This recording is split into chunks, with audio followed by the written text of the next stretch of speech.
You know, in the last couple of decades, we've seen all these movements pop up. The Tea Party, Occupy Wall Street, Black Lives Matter, and they all get slapped with the same label, radical. But this is not a new thing, not at all. In fact, radical politics has been this powerful, constant force since the very founding of the United States. So if we really want to understand what's happening today, we got to look back at where it all started. Yeah, and the story we usually get, it's kind of thin, right? We hear about a few big names, and they're either saints or villains, nothing in between. But as this quote points out, the real history is so much more complex, so much richer. And that's our goal here, to dig into that fuller story, and to look past those simple and honestly kind of misleading labels. We see images like this one all the time, right? Protests, movements, and they immediately get called radical. The Tea Party, for example, exploded onto the scene back in 2009. It was fueled by this massive wave of anger about the economy, government bailouts, and spending. It really tapped into something deep for a lot of people. Which brings us to the big question. We throw this word radical around constantly, but what does it actually mean? Before we can understand these movements, we've got to get a handle on the label itself. Okay, so first things first. Let's get a really clear definition of what we're talking about when we say radical politics. The word radical actually comes from the Latin word radix, which means root. And that's everything. Being radical isn't just about being loud or extreme. It's about trying to get to the very root of a problem to make some kind of fundamental, deep-seated change. So a movement usually gets called radical if it checks one or both of these boxes. First, is it challenging the absolute core beliefs of our system? You know, like communists questioning the whole idea of capitalism. And second, is it using tactics that are way outside the mainstream? We're talking anything from nonviolent civil disobedience to stuff like property destruction or even hacking. And here's what's so fascinating. What's considered radical is always changing. I mean, think about it. Activists used to get arrested just for handing out information about birth control. It was seen as this dangerous, immoral act. Today, it's completely normal. It just goes to show you, what's radical in one era can become the absolute norm in the next. All right, so with that definition locked in, let's rewind the clock, because who fits this description perfectly might just surprise you. So who were they? Who were the first people to challenge the system at its very roots, using tactics that were not just unconventional but straight up illegal?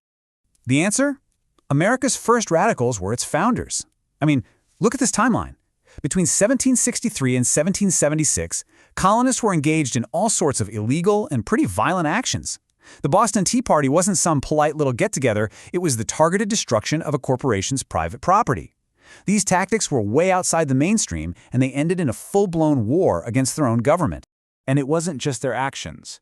Their ideas were off the charts radical. At the time, pretty much all of Europe was built on the divine right of kings, this idea that God himself chooses the monarch. The colonists threw that whole idea out the window. They proposed a system based on the consent of the governed, where power comes from the people, not from God. You really can't overstate how huge this was. They weren't just arguing with a king. To the rest of the world, it looked like they were challenging God's will. The United States was literally born from a movement that was, by every definition we have, radical. But here's the thing. That radical spark didn't just fizzle out after 1776. Nope. It became a permanent part of American life, showing up in all sorts of different ways, all across the political spectrum. And radicalism has never, ever been just a left-wing thing or a right-wing thing. It's all over the map. You've got suffragists demanding the right to vote when that was considered absurd. Labor unions fighting for an 8-hour workday. But you also have groups like the Ku Klux Klan radically trying to enforce white supremacy, and modern militias who completely reject the authority of the federal government. All of them, in their own way, are trying to uproot the system as they see it. Let's look at two recent examples that seem like they're from different planets, the Tea Party and Occupy Wall Street. One was all about government spending, the other about corporate greed. But if you dig just a little deeper, you find this really surprising common ground.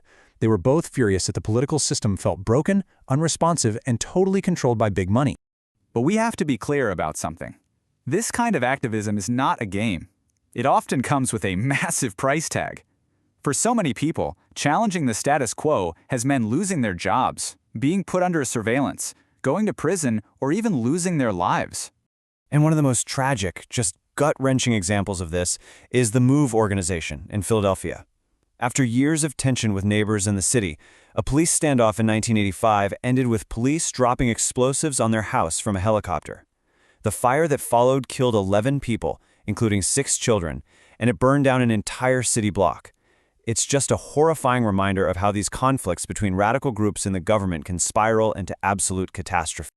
So, given these huge risks, you gotta ask, does any of this actually work? Do these fringe movements ever really change history? Right? I mean, there's this common idea that radical movements are just too much, that they're always doomed to fail because they alienate everyone. But is that really the case? Well, let's just take a look at this list for a second. Every single one of these things was once a radical demand, pushed by people who were seen as dangerous weirdos on the fringe. Abolitionists were considered fanatics. Suffragists were thrown in jail.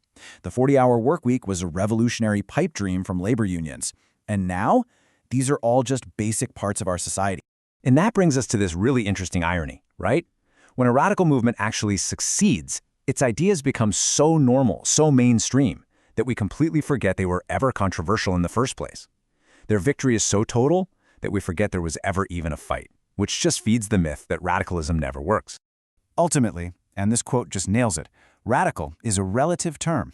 It only makes sense when you compare it to the mainstream of a specific time and place.